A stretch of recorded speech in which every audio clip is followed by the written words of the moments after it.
नमस्कार दोस्तों, मेरा नाम है विजय कुमार गिरी और मैं आप लोगों का एक बार फिर से स्वागत करता हूं अपने यूट्यूब चैनल जिसका नाम है सुगा क्लासेस फॉर एग्रीकल्चर। दोस्तों, आज हम लोग पढ़ने वाले हैं एक बहुत महत्वपूर्ण टॉपिक के बारे में और ये हमारा जो टॉपिक होने वाला है ये है एंटमोलॉजी। आप लोगों को पता होगा एंटमोलॉजी एक बहुत ही महत्वपूर्ण सब्जेक्ट होता है। आज हम लोग इसी एक नए सब्जेक्ट के बारे में डिटेल में पढ़ना शुरू करेंगे। आज हमारा ये पहला लेक्चर होने वाला है एंटमोलॉजी का, जिसमें आज हम लोग एंटमोलॉजी के इंट्रोडक्शन के बारे में पढ़ेंगे, एंटमोलॉजी के क्लासिफिकेशन के बारे में पढ़ेंगे और इसके अलावा एंटमोलॉजी से रिलेटेड जो भी इंपॉर्टेंट चीज़ें होती हैं हम यहाँ पर पढ़ना शुरू करते हैं। थोड़ा सा मैं आप लोगों को पढ़ाऊँ उससे पहले एक जानकारी दे देता हूँ। देखो बेटा, ध्यान से समझना, जब हम फसल ग्रो करते हैं तो हमारी फसल में जो नुकसान होते हैं वो मुख्यतः 3 तरीके से नुकसान होते हैं। एक तो नुकसान होता है हमारी फसल को जब खेत में हमारे खरपतवार उग जाता है। एक नुकसान होता है जब हमारे खेत में कोई बीमारी लग जाती है और एक तीसरे तरह का नुकसान होता है जब हमारे खेत में कोई इंसेक्ट या पेस्ट लग जाता है। तो जब कोई वीड लगता है तो वीड से भारत में सबसे ज़्यादा नुकसान होता है, उसके बाद फिर रोग से होता है और तीसरे नंबर पर कीट से नुकसान होता है। तो कीट से जो नुकसान होता है उसको हम एंटोमोलॉजी में पढ़ेंगे। आज हम यहाँ पर स्टार्ट करने वाले हैं। मैं आप लोगों को पढ़ाना शुरू करूँ उससे पहले बता देता हूँ कि मैंने आप लोगों के लिए एक बहुत ही अच्छा कोर्स लॉन्च कर रखा है। कोर्स का नाम है अल्टीमेट एग्रीकल्चर कोर्स। इस कोर्स के अंदर बेटा यहाँ पर दिए गए जो सभी सब्जेक्ट्स हैं ये सभी सब्जेक्ट बिल्कुल विधिवत तरीके से बेसिक से लेकर एडवांस लेवल तक आपको अच्छे तरीके से पढ़ाए जाएंगे। और इसके अलावा बेटा यहाँ पर आप लोगों को जो कुछ भी पढ़ाया जाएगा उसका आपको पीडीएफ नोट्स भी दिया जाएगा और ये जो पीडीएफ नोट्स आपको मिलेगा ये हिंदी और अंग्रेजी दोनों भाषाओं में मिलेगा। तो अगर आप इसको परचेज करना चाहते हो तो इस क्यूआर कोड को स्कैन करके मात्र 1000 रुपये का पेमेंट करके आप इसको परचेज कर सकते हो। बाकी कोर्स से रिलेटेड अधिक जानकारी के लिए मेरा व्हाट्सएप नंबर है 9792771793। मेरे इस व्हाट्सएप नंबर से आप संपर्क करके कोर्स से रिलेटेड जो भी आपको जानकारी प्राप्त करनी है वो सभी जानकारी आप यहाँ से प्राप्त कर सकते हो। चलिए आगे बढ़ते हैं बेटा, देखते हैं सबसे पहले हम यहाँ पर क्या पढ़ेंगे। सबसे पहले हम बेटा यहाँ पर देख लेते हैं इंट्रोडक्शन के बारे में। किसका इंट्रोडक्शन? एंटोमोलॉजी का इंट्रोडक्शन। आप लोगों को याद होगा कि जब मैं आप लोगों को पढ़ा रहा था, एग्रोनॉमी पढ़ा रहा था, तो वहाँ पर मैंने ढेर सारे सब्जेक्ट्स कौन कौन से भाषा से बिलोंग करते हैं जनरल एग्रीकल्चर में मैंने वो तमाम चीज़ें आपको बताई थी। तो उसमें मैंने आपको बताया था कि दुनिया भर के जितने भी लॉजी होते हैं जिनके लास्ट में लॉजी लगा होता है वो सब के सब ग्रीक भाषा के शब्द होते हैं। तो एंटमो में भी लॉजी लगा है तो ये ग्रीक भाषा का शब्द हो जाएगा और ये ग्रीक भाषा के 2 शब्दों से मिलकर बना है। एक तो एंटमोन होता है जिसका क्या मतलब होता है, जिसका मतलब होता है इंसेक्ट, और दूसरा मतलब होता है लोगस जिसका मतलब होता है टू डिस्कस या फिर साइंस या फिर स्टडी। यानी कि इंसेक्ट की स्टडी करने को हम क्या बोलते हैं? इंसेक्ट की स्टडी करने को हम बोलते हैं बेटा एंटमोलॉजी। एंटमोलॉजी की अगर हम बात करें तो जब हम बात कर रहे होते हैं किसकी?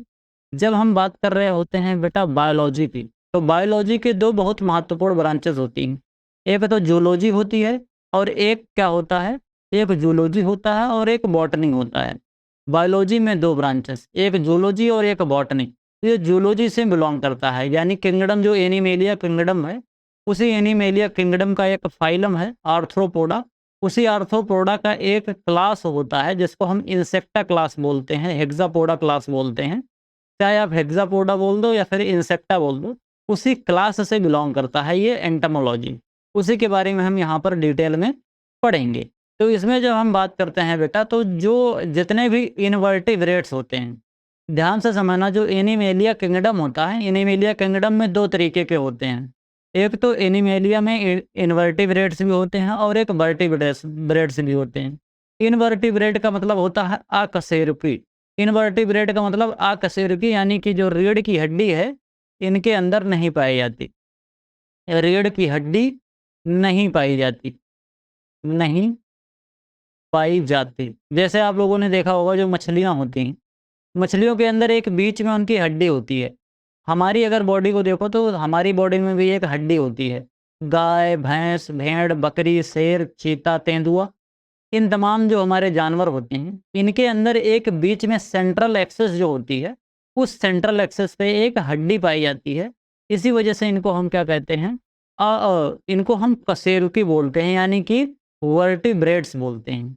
और यहाँ पर जितने भी हमारे इंसेक्टा होते हैं, जितने भी इंसेक्ट होते हैं वो इन्वर्टिब्रेट में आते हैं। और इन्वर्टिब्रेट में बहुत ढेर सारे होते हैं, जैसे मोलस्का एक संघ होता है, एक आर्थ्रोपोडा होता है, और तमाम होते हैं। आप लोगों ने देखा होगा फित्रकृमि का एक संघ होता है। मुझे एग्जैक्टली याद तो है नहीं कितने ढेर सारे होते हैं, लेकिन आप लोगों ने हाई स्कूल इंटर में पढ़ा होगा, हाई स्कूल में, कि कितने तरीके के फाइलम होते हैं इन्वर्टिब्रेट में। तो इन्वर्टिब्रेट में जितने भी ढेर सारे फाइलम हैं, उसमें से जो सबसे बड़ा फाइलम होता है वो होता है आर्थ्रोपोडा। और आर्थ्रोपोडा में जो सबसे बड़ी क्लास होती है वो कौन सा होता है? हेक्सापोडा, जिसको हम इंसेक्टा के नाम से जानते हैं। अब हम अगर इसके एवोल्यूशन की बात करते हैं तो बेटा जो आर्थ्रो शब्द होता है ना, आर्थ्रोपोडा, ये जो आर्थ्रोपोडा शब्द है इसका सीधा सीधा मतलब होता है ज्वाइंटिंग फीट। इनके जो पैर होते हैं वो ज्वाइंटिंग पैर होते हैं। अब आप लोग सोच रहे होंगे कि सर जी घोड़े का जो पैर होता है वो भी ज्वाइंटेड होता है, हमारा पैर भी ज्वाइंटेड होता है। इसके अलावा जितने भी हमारे जानवर होते हैं सबके पैर तो ज्वाइंटेड ही होते हैं। पहले फीमर होता है, फिर उसके बाद थाइज होती है, इसके बाद फिर घुटने होते हैं। हमारा हमारा भी पैर भी जुड़ा हुआ होता है। ऐसा तो होता नहीं है कि हम जुड़े हुए नहीं रहते हैं, हम लोग भी जुड़े रहते हैं। तो आखिर हममें और इनमें क्या अंतर होता है? हमारे पैरों को क्यों ज्वाइंटेड नहीं बोलते, इनके पैरों को क्यों ज्वाइंटेड बोला जाता है?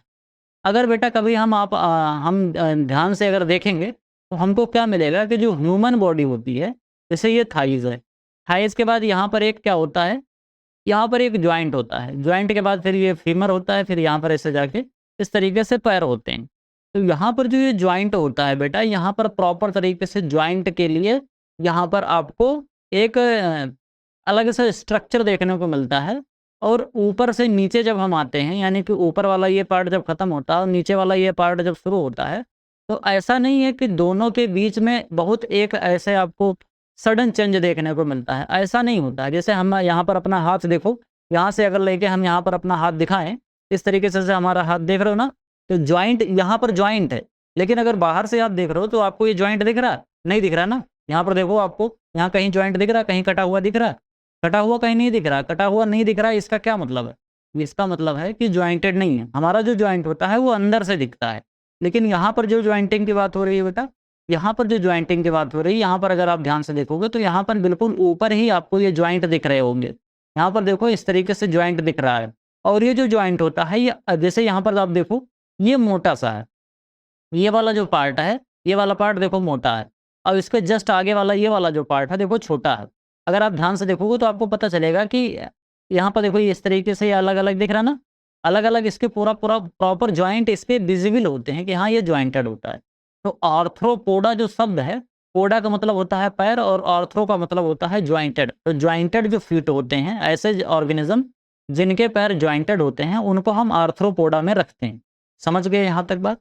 अब आर्थ्रोपोडा की जब हम बात करते हैं, तो इसमें लगभग आप ऐसे समझ लो कि हमारे जो फॉसिल रिकॉर्ड्स होते हैं, फॉसिल रिकॉर्ड्स ऐसा इंडिकेट करते हैं कि आज से लगभग 250 से लेके 500 मिलियन ईयर पहले, समझ रहे हो? 250 से 300 मिलियन ईयर पहले ये जो आर्थ्रोपोडा वाले ऑर्गेनिज्म हैं, इनका इस धरती पर आगमन हो चुका था। हम लोग तो बड़े बाद में आए हैं, 35 से 30 हज़ार साल होता है। बाकी अगर हम बात करें जावा मानव का, जो हमारा सबसे बड़ा जो पूर्वज हुआ करता था, होमो इरेक्टस जो हुआ करता था, ये सभी 1 डेढ़ लाख साल पुराने हैं, इससे ज़्यादा पुराने नहीं हैं। कहीं-कहीं पर आपको 4.5 लाख साल पुराने भी देखने को मिलते हैं। लेकिन उसमें बड़ा कन्फ्यूज़न होता है कि इनको आदमी कहा जाएगा या चिंपैंजी कहा जाएगा या बनमानुस कह दिया जाएगा या गोरिल्ला कह दिया जाएगा। ये एक्चुअल में आदमी है कि नहीं? जिसको हमने पहली बार आदमी कहना स्टार्ट किया था वो होमो इरेक्टस मानव था, जो इरेक्ट होके चलना शुरू किया था। मैंने आपको उसमें पढ़ाया है, एक कॉम्पिटिटिव बुक ऑफ एग्रीकल्चर जो नीलराज सुंदर जी वाली है, उसमें मैंने अपने यूट्यूब चैनल पर डिटेल में पढ़ा रखा है, बताया।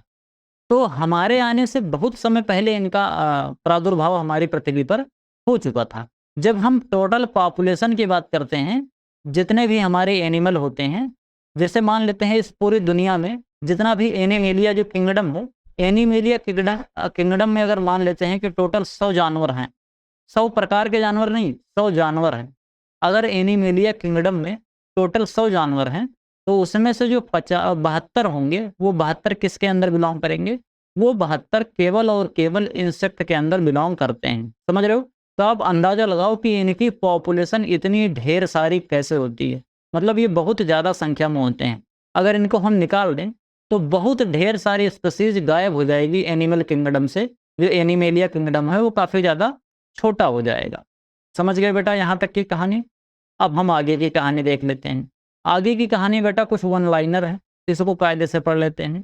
कह रहा है the first regular work on the Indian insect on scientist line was initiated by doctor Koenig. सबसे पहली बार जो रेगुलर इंडियन इंसेक्ट के साइंटिफिक स्टडी करना जो स्टार्ट किया गया था वो डॉक्टर कोइनिंग ने 1728 से लेकर 1785 तक करी थी। समझ गए?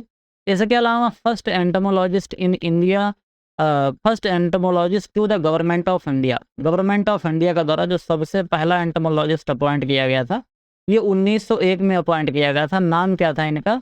इनका नाम था निवेली। और दूसरे वाले जो अपॉइंट किए गए थे उनका नाम था लिफ्रॉय। इन्होंने 2 बुक लिखी थी, बहुत पॉपुलर बुक लिखी थी लिफ्रॉय ने। और क्या नाम था? लिफ्रॉय ने जो बुक लिखी थी उस बुक का क्या नाम था? इंडियन इंसेक्ट पेस्ट नाम था। और एक था इंडियन इंसेक्ट लाइफ। ये दो बुक जो थी इन्होंने लिखी थी लिफ्रॉय ने। पहले कौन थे?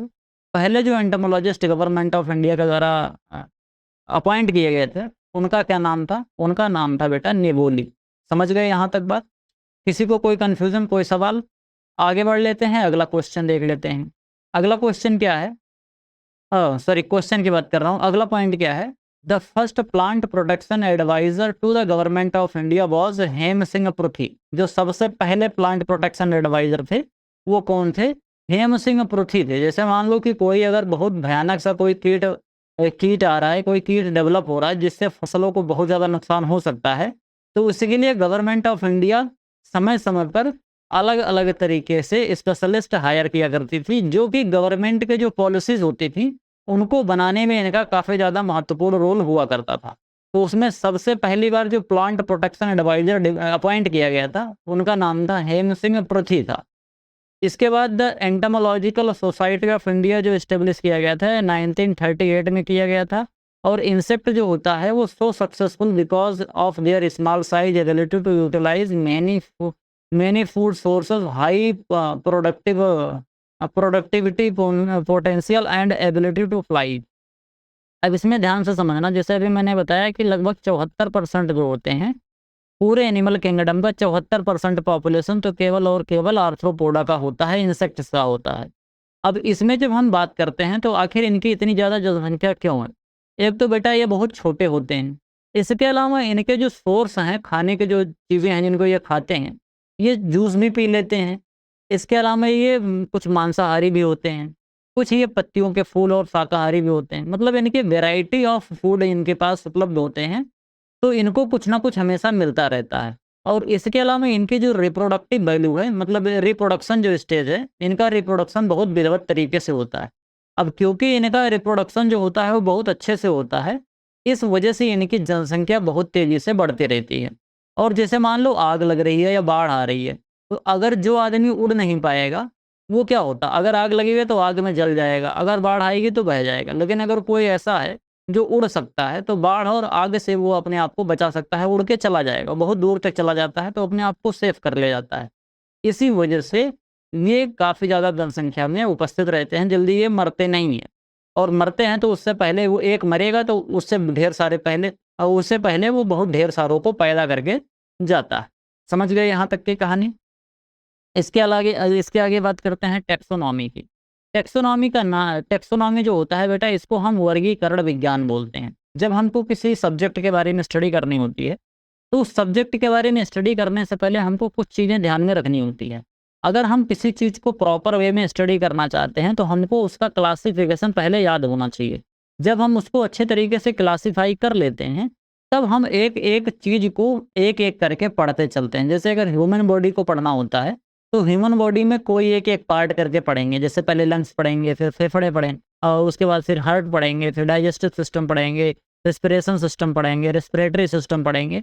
अलग अलग तमाम चीज़ें होती हैं, सब हम एक एक करके पढ़ते हैं। तो वो एक तरीके से क्लासिफिकेशन होता है। जैसे मैंने आपको बताया कि आर्थ्रोपोडा जो होता है एक फाइलम होता है, एक किंगडम है एनिमेलिया किंगडम। उस एनिमेलिया किंगडम के नीचे एक फाइलम होता है आर्थ्रोपोडा, और आर्थ्रोपोडा के नीचे फिर इंसेक्टा होता है। इंसेक्टा के नीचे फिर उनके ढेर सारी क्लासेस होती हैं।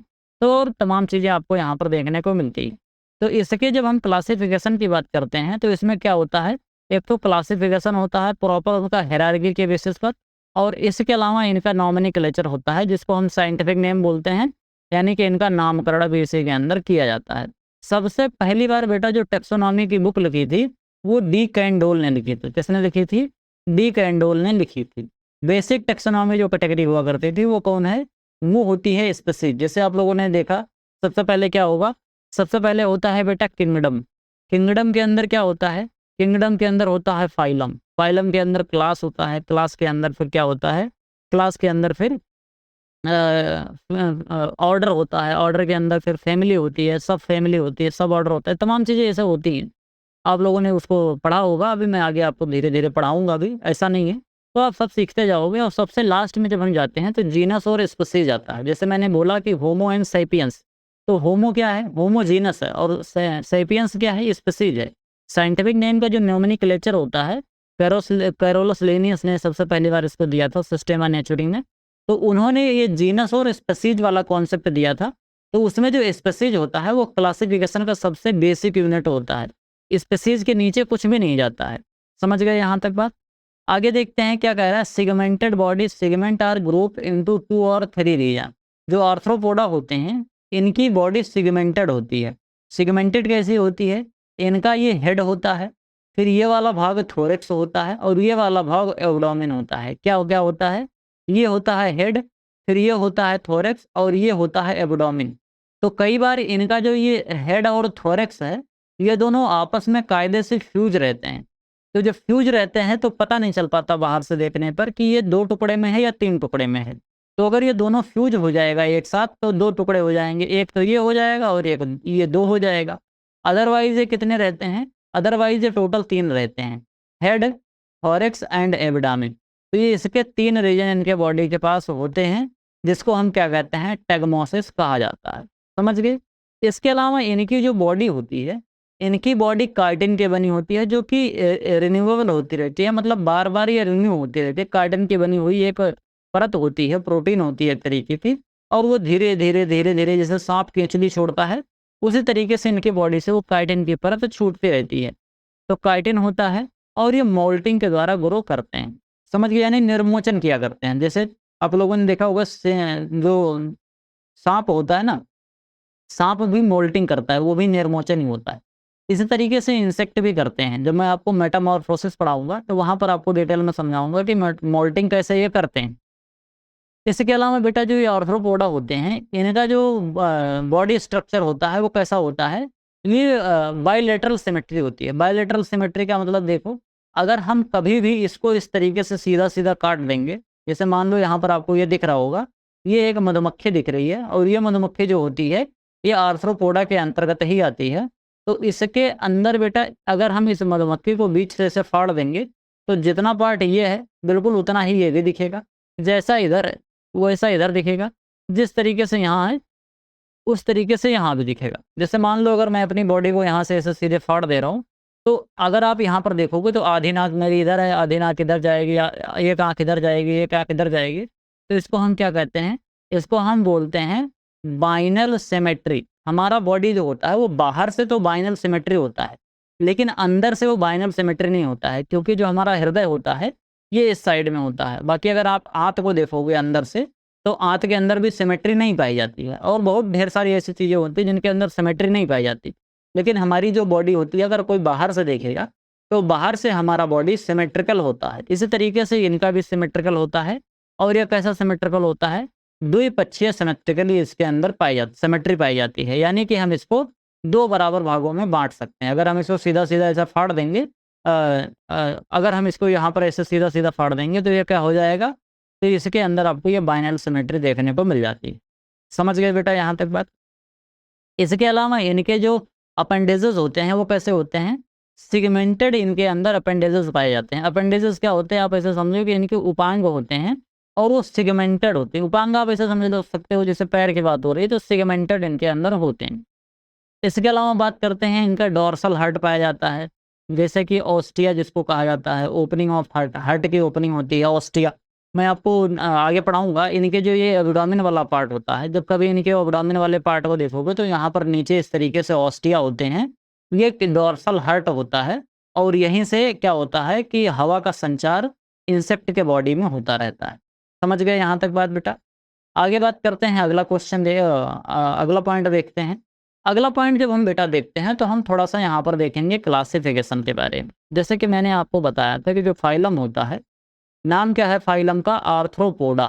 क्या नाम है? आर्थ्रोपोडा नाम। फाइलम जो होता है ये आर्थ्रोपोडा है। अब इस आर्थ्रोपोडा के अंदर भी बेटा ढेर सारे क्या होते हैं? क्लासेस होते हैं। अब ये ढेर सारे क्लासेस कौन-कौन से हैं? आपको एक-एक करके बता देता हूँ। एक-एक करके यहाँ पर आप क्लास को देखना। सबसे पहली क्लास क्या होती है बेटा? सबसे पहली जो क्लास होती है, जिसको हम क्या बोलते हैं? जिसको हम बोलते हैं ऑन्कोफोरा बोलते हैं। क्या बोलते हैं?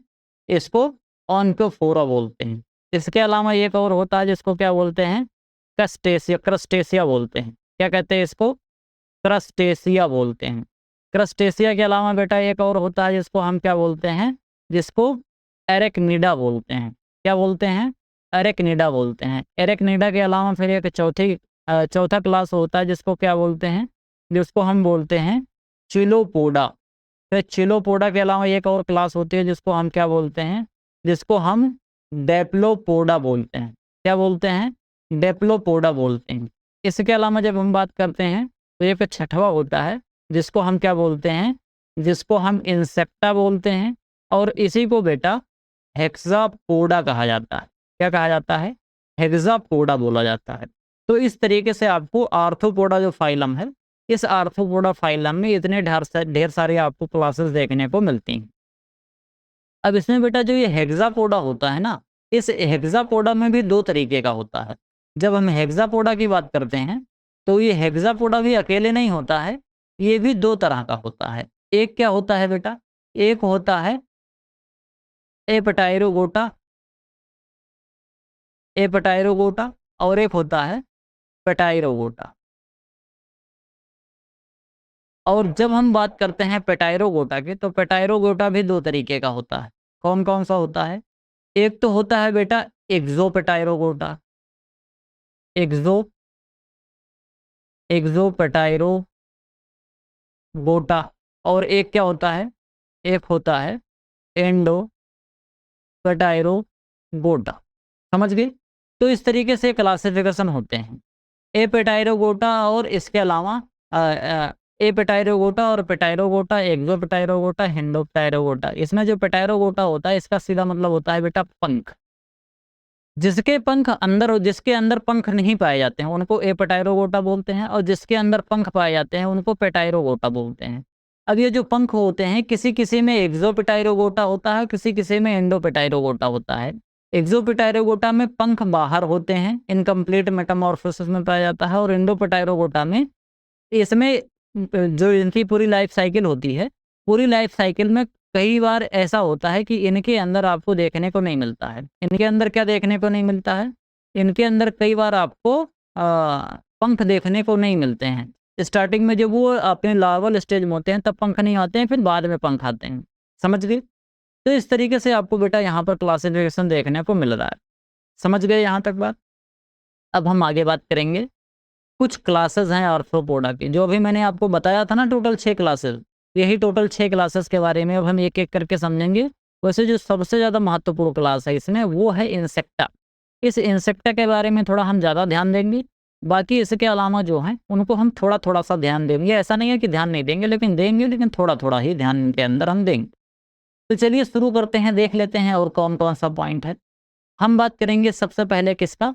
सबसे पहले हम बात करेंगे ओनिकोफोरा की। तो जो ओनिकोफोरा होता है बेटा, इनके जो पैर होते हैं वो कैसे होते हैं? इनके पैर जो होते हैं वो पेरिपेटस होते हैं। पेरिपेटस यानी कि बिना जोड़ वाले पैर के कई जोड़े होते हैं। इनके पैर जो होते हैं उनके अंदर जोड़ नहीं पाया जाता है। अगर हम देखेंगे तो आपको यहाँ पर इसके पैर ये दिख रहे होंगे। इस तरीके के यहाँ पर बेटा जो ये इसके पैर हैं, आपको यहाँ इनके पैर पर कोई जॉइंट दिख रहा है? जैसे यहाँ पर आपको दिख रहा होगा, इस तरीके से यहाँ पर आपको ये जॉइंट दिख रहा है। ये जगह-जगह पर ये खंड दिख रहे हैं। लेकिन इसमें आपको किसी तरीके का खंड दिख रहा है? नहीं दिख रहा है। तो इनको हम क्या कहते हैं? इनको हम बेटा बोलते हैं ओनिकोफोरा बोलते हैं। समझ गए? इसके अलावा इनके पास क्या होता है? काइटेनियस रेस्पिरेशन सिस्टम होता है। काइटेनियस रेस्पिरेशन सिस्टम बोले तो इनकी जो त्वचा होती है, ये अपनी त्वचा के द्वारा ही क्या करते हैं? श्वसन करने का काम करते हैं। ये त्वचा के द्वारा ही श्वसन कैसे कर पाते हैं?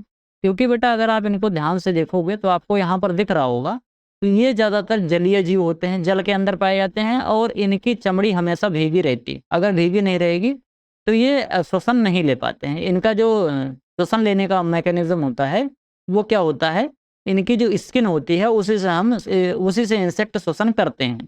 तो इस चीज़ को आपको ध्यान रखना है। बाकी ये चीज़ ज़्यादा महत्वपूर्ण है नहीं।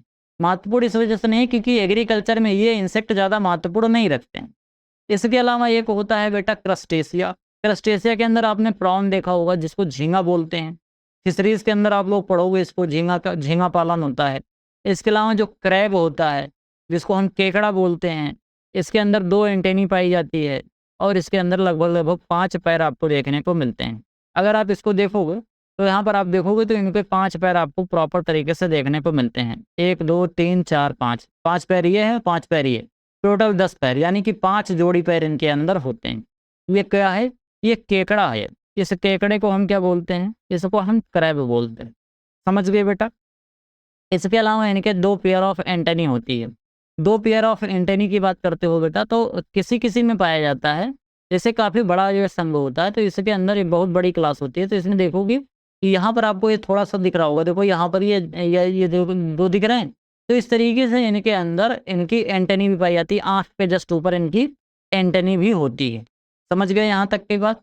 इसके अलावा बेटा जब हम बात करते हैं तो हमारा दूसरा कौन-सा है? दूसरा है एरेक्निडा। जो एरेक्निडा होता है उसको हम क्या कहते हैं? एरेक्निडा को हम स्पाइडर बोलते हैं, माइट बोलते हैं, टिक्स बोलते हैं। एरेक्निडा के अंदर माइट, टिक्स और इसके अलावा स्पाइडर आते हैं, यानी कि जो मकड़ी है, घुन है, इसके अलावा जो किलनी होती है जो जानवरों के अंदर लगती है, ये सभी चीज़ें आती हैं। और इनके अंदर बेटा कभी भी एंटेनी नहीं पाया जाता और इनके केवल और केवल 4 पैर होते हैं। इनके अंदर ज़्यादा पैर नहीं पाए जाते। जैसे अगर आप इसको देखोगे तो 1 2 3 और 1 4, ये 4 जोड़ी ही इसके अंदर पैर पाए जाते हैं। मतलब 4 जोड़ी पैर मतलब टोटल 8 पैर इसके अंदर पाए जाते हैं। बाकी मकड़ी को देखोगे तो 1 2 3 4, ये इसके अंदर भी 4 है। बाकी अगर बिच्छू को देखोगे तो 1 2 3 4 होता है। बाकी ये आगे वाला ये वाला जो दिख रहा है ये माउथ पार्ट होता है। अभी आगे मैं बताऊँगा माउथ पार्ट जब पढ़ाऊँगा, तो ये माउथ पार्ट होता है। बाकी इसके पैर इधर देखो 4 हैं और इधर भी 4 हैं। 4-4 ये दोनों तरफ ही आपको देखने को मिलते हैं। समझ गए बेटा यहाँ तक की कहानी?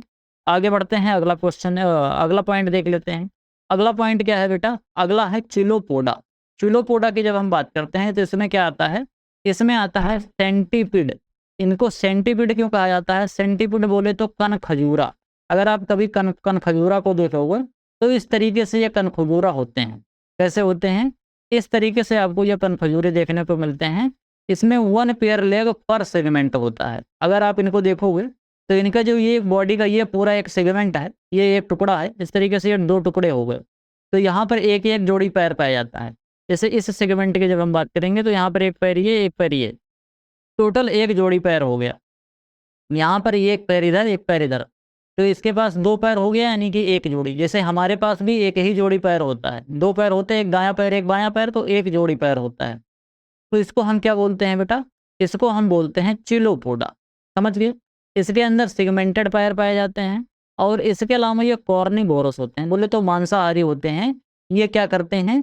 ये मांसाहार करते हैं। जो सड़े-बड़े जो चीज़ें होती हैं, जो सड़े जानवर होते हैं, मरने लगते हैं, उनको ये खा के अपना जीवन यापन करते हैं। समझ गए? चिलोपोडा के बाद बेटा आता है डिप्लोपोडा। ये जो बेटा डिप्लोपोडा होता है ना, डिप्लोपोडा के अंदर आता है मिलीपीड्स। मिलीपीड जो होता है, इनके एक-एक खंड में क्या होता है? 2-2 पैर पाए जाते हैं। जैसे अगर आप इसको देखोगे तो यहाँ पर आपको इसके 1 खंड दिख रहे होंगे और इस 1 खंड में देखो, यहाँ पर 1 खंड में ये 2 पैर, फिर ये 2 पैर, फिर ये 2 पैर, इस तरीके से इसके प्रत्येक खंड में 2 पैर होते हैं। 2 पैर इस साइड में और 2 पैर इसके पीछे साइड में, तो यानी कि 2 जोड़ी पैर इसके अंदर पाए जाते हैं। तो इसको क्या कहते हैं? डिप्लोपोडा। इसको चिलोपोडा कहते हैं। इसमें 1 जोड़ी पैर पाया जाता है। समझ गए? इसके अलावा बेटा आता है छठवां जो क्लास है हमारा, वो कौन सा है? वो है इंसेक्टा हेक्सापोडा, जिसको हम इंसेक्ट बोलते हैं। इनकी जो पूरी बॉडी होती है वो 3 पार्ट में डिवाइड होती है। हेड, थोरैक्स और एब्डोमेन होती है। समझ गए? तो हेड, थोरैक्स और एब्डोमेन होता है। और इनके अंदर एक चीज़ और पाई जाती है कि इनके अंदर टोटल 3 जोड़ी पैर पाया जाता है। कितनी जोड़ी? 3 जोड़ी पैर पाया जाता है। मतलब इसके अंदर कुल 6 पैर पाए जाते हैं। इसी वजह से इनको हम क्या बोलते हैं, इसी वजह से इनको हम हेक्सापोडा बोलते हैं। इसके अंदर जो 3 रीजन होता है, हेड, थोरैक्स और एब्डोमेन होता है। हेड, थोरैक्स और एब्डोमेन के बारे में बता दिया कि ये है हेड, फिर ये है थोरैक्स, और फिर ये वाला पार्ट जो है उसको हम एब्डोमेन बोलते हैं। समझ गए बेटा यहाँ तक की कहानी। इसके अलावा अब हम बात करेंगे क्लासिफिकेशन के। जो इंसेक्टा होता है बेटा, अब इंसेक्टा के अंदर भी बहुत बड़ा क्लासिफिकेशन होते हैं। जैसे मैंने यहाँ पर कुछ क्लासिफिकेशन तो आपको बताया था, जैसे कि मैंने आप लोगों को याद हो तो मैंने अभी ध्यान से यहाँ पर देखो आपको बताया था ना। इस तरीके से टोटल 6 क्लासेस होती हैं। अब ये जो इंसेक्टा है, इस इंसेक्टा के अंदर भी ढेर सारे क्या होते हैं, इसके अंदर ढेर सारे ऑर्डर्स होते हैं। अब उन्हीं ऑर्डर के बारे में हम बात करते हैं। तो वो जो 6वां क्लास था इंसेक्टा, उसके अंदर टोटल 29 ऑर्डर पाए जाते हैं। 29 ऑर्डर कौन कौन से होते हैं? अगर हम बात करते हैं इंसेक्टा की, तो इंसेक्टा जो होता है, insecta is the largest class under phylum arthropoda. Arthropoda में सबसे जो बड़ा क्लास होता है उसको हम क्या बोलते हैं? उसको हम बोलते हैं बेटा आर्थ्रोपोडा के अंदर जो सबसे बड़ा क्लास होता है वो इंसेक्टा होता है। और इंसेक्ट जो होते हैं ये फाइलम के अंदर आते हैं। कौन सा? आर्थ्रोपोडा। और सब फाइलम यूनी यूनिरेमिया होता है। और इनकी क्लास क्या होती है? इंसेक्टा होती है। ये चीज़ मैं आपको पहले बता चुका। अब इसमें बेटा जो मैंने बताया था टोटल 29 क्लास होती है। तो इसमें कुछ होते हैं पेटाइरिगोटा के अंदर। जो पेटाइरिगोटा होते हैं इनके अंदर टोटल 4 ऑर्डर पाए जाते हैं। और इसके अलावा जो पेटाइरिगोटा होते हैं इनके अंदर 25 ऑर्डर पाए जाते हैं। तो 25 और 4 29, यानी कि जो क्लास इंसेक्टा है इसके अंदर टोटल 29 ऑर्डर पाए जाते हैं। 4 इसके पाए जाते हैं, 4 पेटाइरिगोटा के और 4 पेटाइरिगोटा के पाए जाते हैं। समझ गए? इसके अलावा जो इंसेक्ट होता है, insect is divided into apterygotes and pterygotes. जो इंसेक्ट होते हैं बेटा इनको हम एपेटाइरिगोटा और पेटाइरिगोटा इन 2 तरीके से बांटते हैं। और जो पेटाइरिगोटा होता है इसको एक्सोपेटाइरिगोटा और एंडोपेटाइरिगोटा बोलते हैं। और फिर जो एक्सोपेटाइरिगोटा होता है इसको फिर आगे 3 पार्ट में आउट डिवाइड करते हैं, लेकिन ये बहुत ज़्यादा महत्वपूर्ण नहीं है। वैसे आप एक बार समझ लो कि पेलियोप्टेरन होता है, इसके अलावा आर्थोप्टेराइड होता है, और इसके अलावा हेमिप्टेराइड होता है। तो इस तरीके से आपको ये एक्सोपेटाइरिगोटा भी आगे डिवाइड होते हुए दिख जाते हैं। अब हम इसके बारे में थोड़ा-सा और समझते हैं। इसमें जो सब क्लास होती है एपेटाइरिगोटा, एपेटाइरिगोटा के बारे में थोड़ा-सा यहाँ पर इम्पोर्टेंट चीज़ें समझते हैं। जैसे मैंने आपको स्टार्टिंग में बताया था कि एपेटाइरिगोटा क्या होते हैं, ये विंगलेस होते हैं। अगर आप इसको ध्यान से देखोगे तो इनमें कभी भी पंख नहीं पाया जाता। जीवन के किसी भी अवस्था में इनके बॉडी पर कोई भी पंख नहीं पाया जाता है। और इसके अलावा ये मेटामॉर्फोसिस इनके अंदर नहीं होता है। मेटामॉर्फोसिस एब्सेंट होता है। और इसके अलावा अगर होता भी है मेटामॉर्फोसिस तो बहुत ही कम होता है।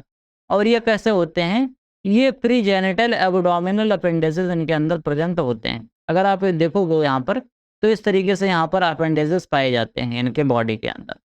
इसके अलावा क्या होता है? इसके अलावा मैंडिबल जो होता है mandible articulation is a single point, जिसको हम मोनोकॉक्सिडियल बोलते हैं। समझ गए? कॉक्डिलिक बोलते हैं, मोनो और कॉन्डिलिक। अब इसके अलावा बात करते हैं माउथ पार्ट की। तो इनका जो माउथ पार्ट होता है बेटा, माउथ पार्ट इनका एंटोगनेथस होता है। कैसा होता है? इनका जो माउथ पार्ट होता है वो एंटोगनेथस होता है। अगर केवल एक को छोड़ दिया जाए, जिसको हम क्या कहते हैं, जिसको हम थिसानूरा बोलते हैं। थिसानूरा जो इसकी क्लास है, अगर इसको छोड़ दिया जाए तो जितने और क्लास बच रहे हैं, जो 3 क्लास, उनके जो मुख होते हैं वो कैसे होते हैं? इनके मुख एंटोगनेथस प्रकार के होते हैं। समझ गए यहाँ तक बात? इसके अलावा बात करते हैं ऑर्डर की। एपेटाइरिगोटा में कौन कौन से ऑर्डर आते हैं? जैसे मैंने आपको बताया था थिनासुरा। ये थिनासुरा में बेटा आता है सिल्वर फिश। सिल्वर फिश यहाँ पर आपको इस तरीके से थिनासुरा दिख रहा होगा। इस तरीके से थिनासुरा के इंसेक्ट होते हैं, आपको दिख रहे हैं। तो इसमें थिनासुरा में क्या क्या आता है? एक तो सिल्वर फिश आता है, और इसके अलावा क्या आता है? इसके अंदर ब्रिस्टल टेल आता है। यानी कि इनके अंदर मीडियम इसके अंदर कॉर्डियल फिलामेंट पाया जाता है, और मेनी लॉन्ग सेगमेंट के इनकी सेरकी पाई जाती है। सरसे इनके अंदर काफ़ी बड़ी सी होती है। समझ गए यहाँ तक बात? इसके अलावा अगला कौन सा होता है? अगला होता है बेटा कोलम्बोला। तो कोलम्बोला जो होता है इसके अंदर क्या आता है? स्प्रिंगटेल आता है, और इसके अलावा इसके अंदर आता है स्नोफली, स्नोफली आती है और स्प्रिंगटेल आता है। इसमें जब हम बात करते हैं तो इनका जो एब्डोमेन होता है, यानी कि इनका जो उदर वाला पार्ट होता है, हेड, थोरैक्स और एब्डोमेन, जो सबसे पीछे वाला पार्ट होता है, वो केवल 6 भाग में डिवाइड होता है।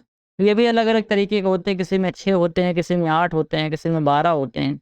ये भी अलग-अलग तरीके से पाए जाते हैं। मैंने उसमें पढ़ाया है, ये कॉम्पिटिटिव बुक ऑफ एग्रीकल्चर का जो एंटोमोलॉजी वाला सब्जेक्ट है, उसमें मैंने पढ़ाया है, तो एक बार वहाँ से भी आप देख लेना तो आपको कायदे से समझ में आ जाएगा। इसके अलावा इनके पास मेल्पिडियम ट्यूब्यूल्स नहीं पाया जाता है। जब हम मेल्पिडियम ट्यूब्यूल्स की बात करते हैं, तो ये मेल्पिडियम ट्यूब्यूल्स प्राइमरी एक्सक्रीटरी ऑर्गन होते हैं, यानी कि ये उत्सर्जन का सबसे प्रमुख अंग होते हैं। और वेंट्रल ट्यूब जो होता है, ये कैसा होता है, कोलोफोर होता है और फर्स्ट एब्डोमिनल सेगमेंट के अंदर ये चीज़ें पाई जाती हैं। इस तरीके से आपको यहाँ पर कुछ दिख रहा होगा। ये कैसे होते हैं, ये दोनों एक थिसानूरा है और इसके अलावा एक कोलम्बोला है। इसके अलावा बात करते हैं प्रोट्यूरा की।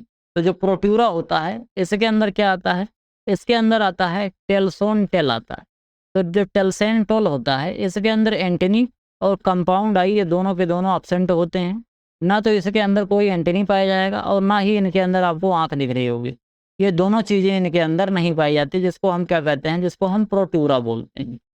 इसके अलावा ये बेटा विंगलेस होते हैं, यानी कि एनामोमॉर्फिक होते हैं। और इसके अलावा इनका जो एब्डोमिनल सेक्शन होता है, वो 9 से लेके 12 के आसपास तक आपको देखने को मिल जाता है।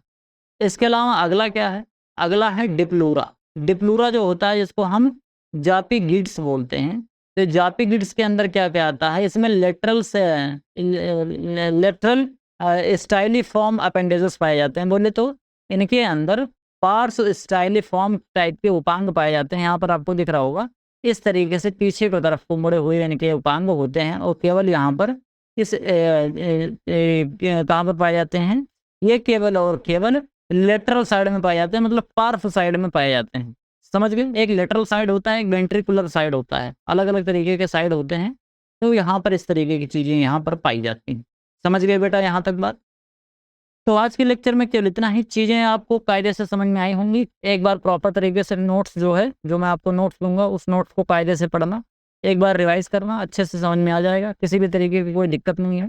बाकी वीडियो पसंद आई हो तो वीडियो को लाइक करो, चैनल को सब्सक्राइब करो, दोस्तों के साथ शेयर करो। आपके जो सुझाव हैं कमेंट बॉक्स में ज़रूर लिखना।